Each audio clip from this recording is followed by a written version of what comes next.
Hi everyone. Today I will be talking about how the symptoms of the illness called fibromyalgia became less in my body and my mind, and how I was able to transition from a wheelchair to no longer needing any mobility aids to walk.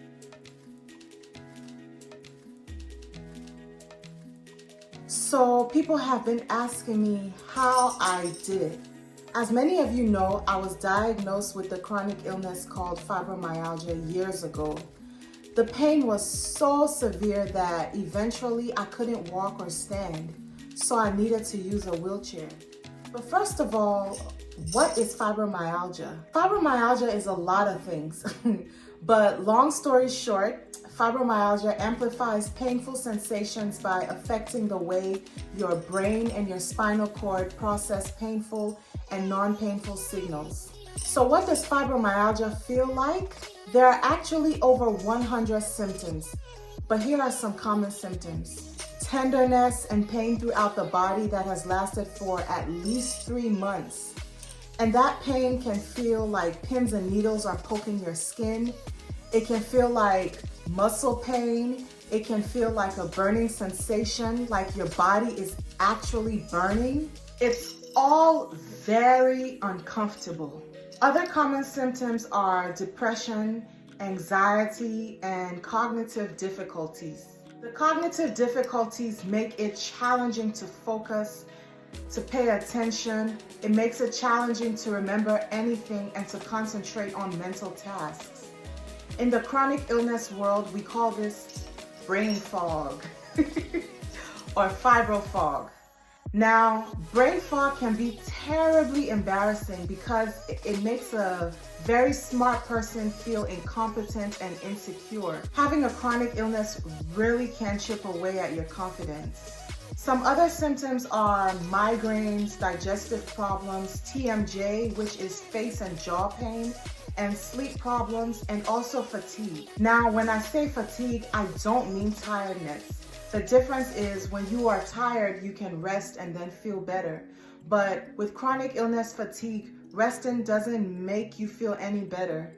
You still wake up feeling exhausted. Okay, so now that I've covered what fibromyalgia is and what it feels like, let's talk about how I was able to lessen the symptoms in my body and in my mind.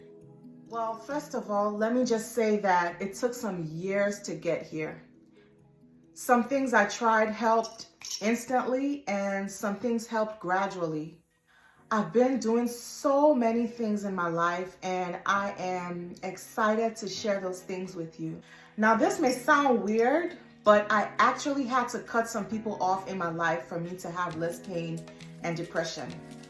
So I realized that there were some people in my life that were causing me stress because they would bring drama and negativity my way. And I realized that the stress was leading to painful flare-ups all over my body. Yes, my body would literally hurt after receiving negativity from them. So I decided to distance myself from some of those people. And for the rest of them, I limited my time spent around them. And now my body and mind feel better. Another thing I did was to change my diet. When my doctor told me that I had a very high level of inflammation in my body, I had no idea what that meant. So in addition to researching what inflammation was, I came home and started researching foods that made inflammation worse and foods that lowered inflammation. I realized that when I ate certain foods, my body would hurt more and I would have a higher level of inflammation. So I cut those foods out. And once I researched foods that lowered inflammation, I started eating them every day. In another video, I'll talk about what foods I ate and what foods I stayed away from. Or you could just send me a message asking and I'll send you a list of the foods. Next, I started taking vitamins and herbs that help with the different discomforts I was having. For example, I take turmeric pills and vitamin E to keep the inflammation down. I take magnesium for muscle pain and the itchy skin from fibromyalgia, and I take vitamin D for bone pain. I also take magnesium for sciatica, nerve pain. Now, some of you may remember how I talked about dealing with sciatica for years and it being challenging to do things like sit down without pain. Well, thanks to recommendations from Facebook groups, I started taking magnesium for sciatica, and now I can sit down for hours with very little pain. I also take B12 and iron for the dizziness. There are many more vitamins and herbs that I take every day. I'll make another video of that also that talks more about each of them that I take. Another thing I did was finally accept prescription pills again from a doctor. I had such a negative experience with some doctors and prescription pills in the past. It was so intense that my body became addicted to the pills. My mind wanted to get off of it, but my body was craving it. My body would literally be trembling. I'd be sweating, and I would have brain zaps craving prescription pills.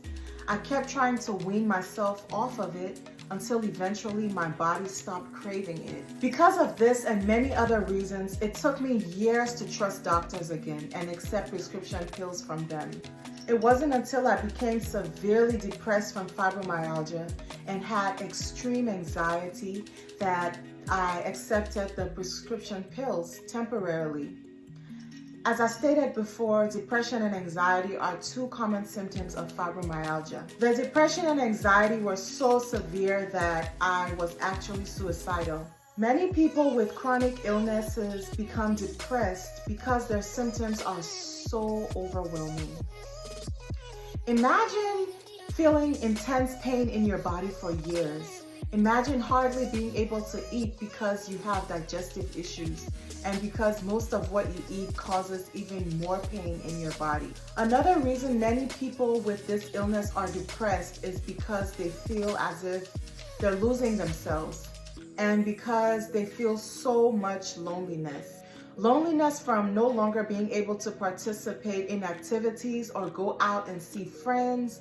Loneliness because they feel no one around them understands what they're going through. Many of them also feel like they are a burden to their families. There's also a lot of anxiety that develops from being alone all the time. Anyway, back to what I was saying. I temporarily accepted prescription pills that help with the depression and anxiety. I accepted them from a doctor that I grew to trust.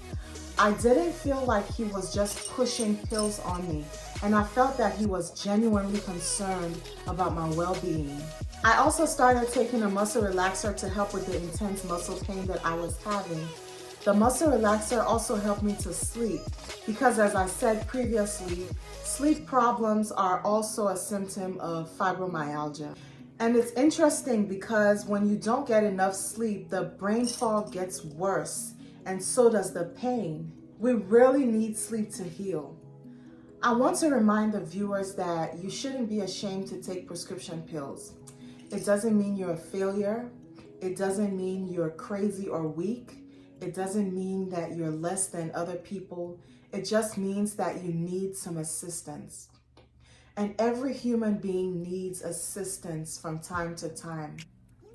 So be proud of yourself for accepting help, because many people are too prideful or too embarrassed to accept help.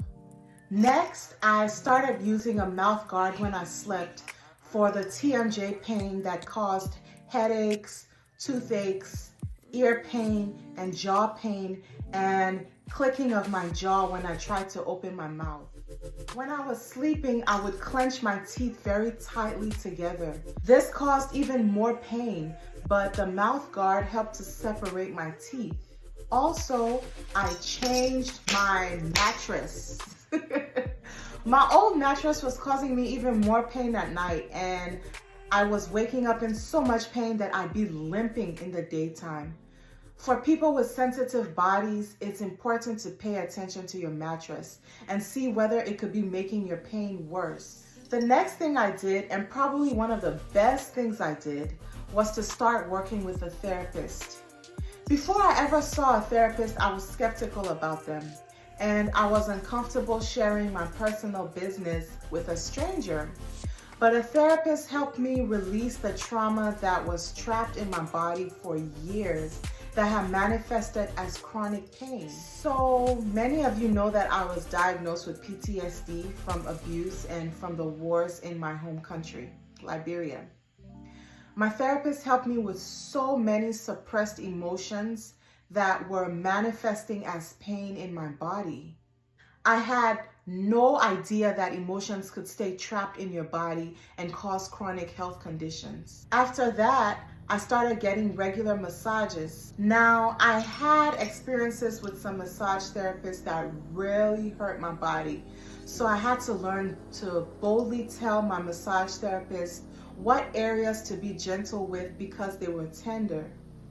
Eventually, I found the right massage therapist that would listen to me and helped with pain that had been stuck in my body for years. None of these things on their own took away the pain completely. In fact, I still feel pain every day I wake up, but it's a lot less in my body than it has been in years. First, I was in a wheelchair because I could not walk or stand. Then, as my feet and legs got better, I started using a walker. Then I started using a cane. My improvement was gradual, and that's how healing is. Healing is gradual. Healing comes in layers. Healing is not linear. It goes up and down sometimes. If you have any questions, leave a comment below or send me a message. If you've watched this video to the end, thank you. And don't forget to always take care of yourself. Bye.